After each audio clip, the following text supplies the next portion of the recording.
SIR में ये चीज़ें चेक की जा रही हैं कि जो आज आप 2026 में मौजूद हैं, क्या आपका 2002 से ताल्लुक है या नहीं है। आपकी प्रेजेंस को चेक किया जा रहा है, आपके नाम को नहीं, ओहदे को नहीं, डेट ऑफ बर्थ को नहीं। आज अगर शफीक यहाँ खड़ा है 2026 में, वेदर इट वाज इन 2002 और नॉट, तो लोग ये कह रहे हैं हमारा नाम गलत है। इस सबसे परेशान होने की ज़रूरत नहीं है। आपको एक प्रेजेंट दिखाना है कि आप 2002 में थे या नहीं थे। तो उसका तरीका जो है, 3 तरीका बता दिया गया है। क्या कितने तरीके? 3 तरीके बता दिए गए हैं। नंबर 1, 2002 की जो लिस्ट है, अगर उस वक्त आप किसी एरिया में रहे होंगे, आपने वो डाला होगा, तो वहाँ पे आपका नाम है, ठीक है। और उस नाम को जो प्रेजेंट आपका है, जो प्रेजेंट आप नाम, इन दोनों को क्या कर दीजिए, लिंक कर दीजिए। देखो भैया 2002 में हम यहाँ थे, ये डिस्ट्रिक्ट था, ये असेंबली थी, ये पार्ट नंबर था, ये सीरियल नंबर। क्लियर? 2002 में मैं था, मैंने वो डाला था, कहाँ डाला था, ये हमारा डिस्ट्रिक्ट था, ये हमारा असेंबली थी, ये पार्ट नंबर था, ये सीरियल नंबर था। और अगर बूथ का नाम आपको याद है तो बूथ का नाम बता दी, फला स्कूल मैंने डाला था, आपका काम हो गया। लेकिन क्या ज़रूरी है आप 2002 में हो तो वहाँ पे नाम हो? नहीं। मैं 20 साल इंडियन एयरफोर्स में था, मैं हमेशा एक जगह रहा नहीं। या हो सकता है बहुत से ऐसे लोग हैं जो फॉरेन रहे हैं। भाई हमारे कितने लोग बाहर रहते हैं, सऊदी अरबिया में रहते हैं कमाने के लिए 2-2, 3-3 साल, हो सकता है वोटिंग की पीरियड में, तो उनका भी नाम नहीं रहेगा। या बहुत से ऐसे लोग जिन्होंने वोट की इंपॉर्टेंस कभी समझा ही नहीं, आज भी जैसे नहीं समझते हैं, उस वक्त भी नहीं समझते, उनका भी नाम नहीं रहेगा। तो इसका मतलब ऐसा तो नहीं सबके सब बर्बाद हो जाएंगे, ऐसा नहीं है। लेकिन अगेन वहीं पे जाइए, बेदारी ज़रूरी है बवकार ज़िंदगी के लिए। आपका अलर्टनेस होना तो ज़रूरी है। सो जाएंगे तो जब इंसान सो जाता है तो मक्खी भी उसके ऊपर चढ़ जाती है, देखा है आपने? सोते वक्त मक्खी भी चढ़ती ही नहीं चढ़ती। सेम यहाँ पे चीज़ें हैं। तो ये पहला क्या है, आपका रिलेशन 2002 से इस तरह। दूसरा कंडीशन क्या है, आपका तो नहीं है लेकिन आपके अम्मी या अब्बू, उनका क्या 2002 की लिस्ट में नाम है या नहीं है। मान लीजिए मैं तो नहीं था, मैंने कभी वोट नहीं दिया, मेरा नाम वहाँ नहीं मिला। चलिए भाई एक चीज़ें हो गई। अब आपके अम्मी अब्बू तो थे भाई, तो उनका नाम होना चाहिए। हाँ, हमें उनका नाम चेक करना है, आज वो हयात में हो या ना हो, उनका नाम चेक करना है। तो उनका नाम चेक करना है, अगर उनका नाम मिल गया तब भी ठीक है, देन नो प्रॉब्लम, तब भी कोई प्रॉब्लम है। भाई मैंने नहीं साबित किया नहीं कि हमारे अम्मी अब्बू का नाम है, तो आज की लिस्ट से हमने दिखा दिया भाई मेरे लिस्ट में ये नाम आज है और हमारे अम्मी अब्बू का नाम वहाँ एक का हमने लिख दिया। ये हमारी दूसरी कंडीशन है। तीसरी कंडीशन क्या होगी? तीसरी कंडीशन उन लोगों की होगी जिनका खुद का भी नाम 2002 में नहीं है और 2002 में उनके अम्मी और अब्बू दोनों का नहीं है। तो ऐसी कंडीशन में अब ये थर्ड कैटेगरी होगी, इनका नाम दोनों जगह नहीं है तो वे तनाव हो जाएंगे वो। तो ऐसा नहीं वो बर्बाद हो गए, समझ रहे हैं? मेरा सोचना ये है, लोगों को खौफ दिलाने से ज़्यादा है उनको काम पे लगा दो, वो अपना काम कर लें।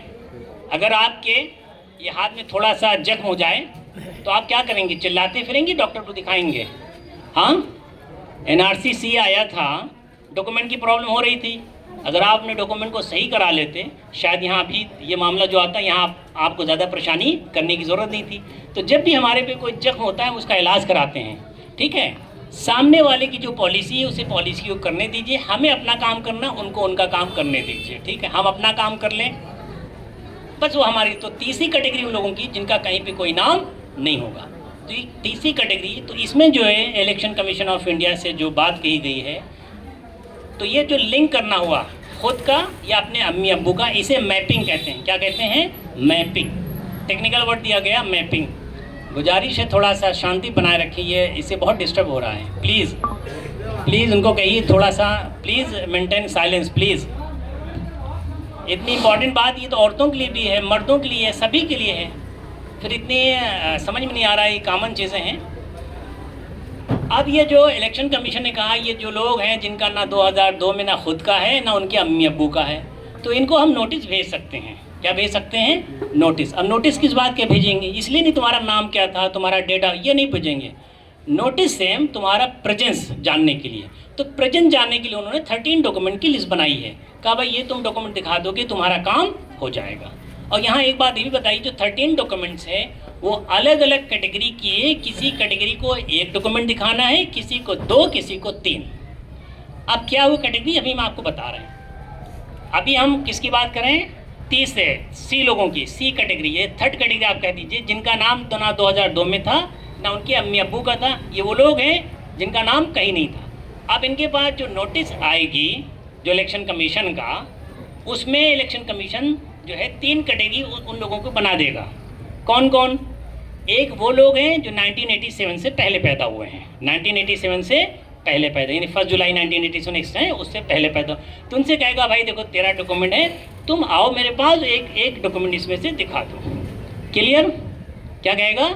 एक डॉक्यूमेंट दिखा दो। अब यहाँ पे लोग परेशान होते हैं, जो एक पॉइंट आता है हम बाद में बताएंगे।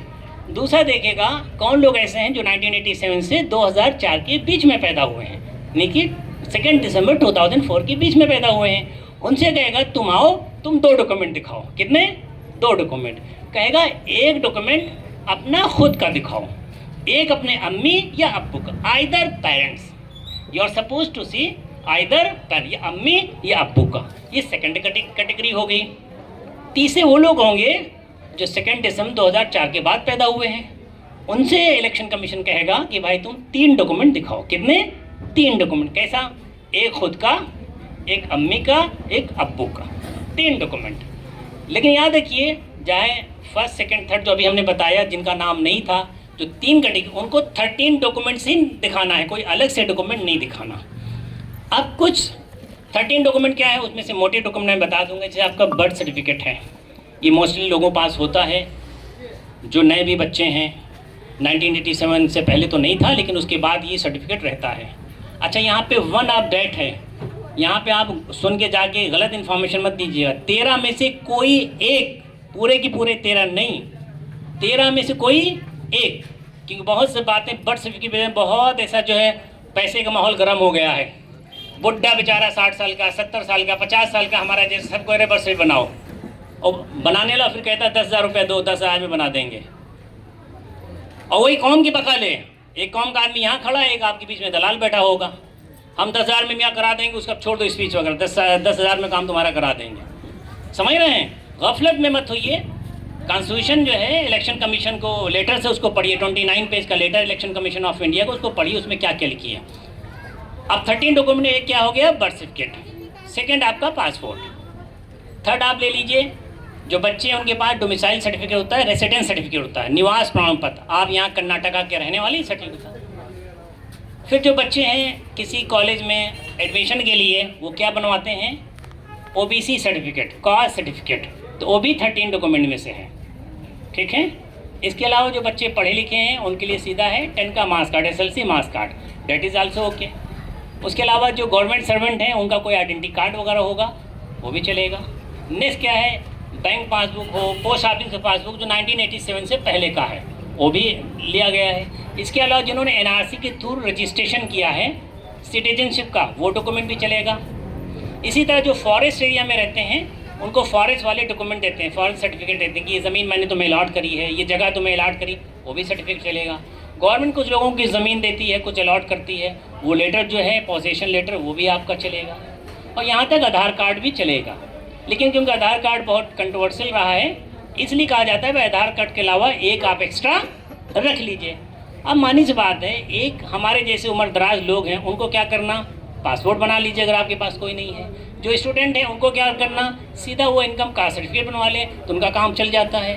तो ये सब चीज़ें हैं जो डॉक्यूमेंट है 13 डॉक्यूमेंट्स में। अब मान लीजिए एक जो है एक बच्चा है, उसकी पैदाइश 2005 की है। अब इलेक्शन कमीशन ने उसको बुलाया, क्या कहा? बुलाया तुम 3 डॉक्यूमेंट लेके जाओ। तो देखिए 3 डॉक्यूमेंट वो कैसे लेके जाएगा? एक खुद का ले जाएगा, तो खुद का कोई भी लेके जाएगा, ठीक है, एक खुद का लेके जाएगा, ठीक है, एक अपनी अम्मी का, एक अपने अब्बू का। ये हो सकता है तीनों डॉक्यूमेंट, उसके माँ बाप पढ़े लिखे हैं तो उनका भी SLC का होगा, और जो है डेट इज़ उसका खुद का होगा। या हो सकता है तीनों का पासपोर्ट हो सकता है तीनों का बर्थ सर्टिफिकेट, कुछ भी हो सकता है, लेकिन 3 डॉक्यूमेंट लेके जाना है। ठीक है, तो ये कैटेगरी है। अब मैं ये बताऊँ इसका प्रोसेस क्या है आगे, क्योंकि डॉक्यूमेंट मैंने आपको समझाया, मैपिंग हमने बताया, मैपिंग समझ गए 2002 से कैसे। अब इसका क्या है, कुछ इसका सिस्टम क्या है। देखिए इसका सबसे पहले जब यहाँ शुरू होगा, अभी सरकारी नोटिफिकेशन नहीं आई है टिल नाउ, जब इसका नोटिफिकेशन एक press conference election commission of India करेगा। प्रेस कॉन्फ्रेंस करने के बाद इलेक्शन कमीशन के जो ऑफिसर उनको ट्रेनिंग दी जाएगी। उसके बाद हाउस टू हाउस बीएलओ आपके घर का दौरा करेंगे। वो 1 महीने का दौर होगा। उस 1 महीने के दौर में आपका जो बीएलओ साहब होंगे आपको 2 फॉर्म देंगे जिसे हम इनुमरेशन फॉर्म कहते हैं। उस फॉर्म को आपको लेना है और उस फॉर्म को आपको भरना है, ठीक है। और भरने के बाद वो बीएलओ को आपको क्या करना है, उसे वापस करना है। तो एक फॉर्म में वो साइन करके देंगे, इस बात का सबूत होगा कि आपने फॉर्म जमा कर दिया है। ये फॉर्म जो भरने में लोग बीएलओ को परेशान करते हैं बार बार, वो समझ लें इस फॉर्म के जो है 4 पार्ट हैं। Number 1 row type, number 2 row type and 3rd and 4th column, left and right. ऐसे top then left and right means row column. ये 4 पार्ट हैं। पहला पार्ट जो मिलेगा वो प्री प्रिंटेड होगा, उसमें आपका डाटा पहले से लिखा रहेगा। राइट साइड में एक आपको फ़ोटो लगाने की जगह होगी, वहाँ पे आप फ़ोटो लगा देंगे, ठीक है। सेकंड पार्ट में आपको 3 लोगों के बारे में भरना है और ये पहला पार्ट और सेकंड पार्ट सभी के लिए ज़रूरी है। किसी भी कैटेगरी में है सभी के लिए। कौन सा पार्ट? फर्स्ट एंड सेकंड सभी के लिए ज़रूरी है। सेकंड पार्ट में देखिए आपके अम्मी का नाम और वोटर आईडी नंबर, आपके अब्बू का नाम, वोटर आईडी नंबर और आपके स्पाउस, यानी अगर आप शादीशुदा हैं, अगर औरत है तो अपने हस्बैंड का लिखेगी और हस्बैंड है तो अपने औरत का लिखेंगे। लेकिन याद रखिए जो तीसरा वाला है यहाँ पे जो भरने का है ये ऑप्शनल है। अगर शादीशुदा है तभी एप्लीकेबल होगा। इसके लिए बीएलओ का सर मत खराब कर दीजिएगा कि मैं शादीशुदा मैं क्या करूँ भाई, जो आपके लिए एप्लीकेबल नहीं है। अच्छा, इसी तरह हो सकता है आपके अब्बू का अम्मी का आपको वोटर आईडी नहीं याद है, नहीं मालूम, तो उसे छोड़ दीजिएगा। तो वो ये सेकंड हो गया। 3rd and 4th जो कॉलम नीचे का है इसको समझने की कोशिश करिए। जो 3rd नीचे का है इसमें उन लोगों को भरना है जिनका 2002 में नाम है। 3rd column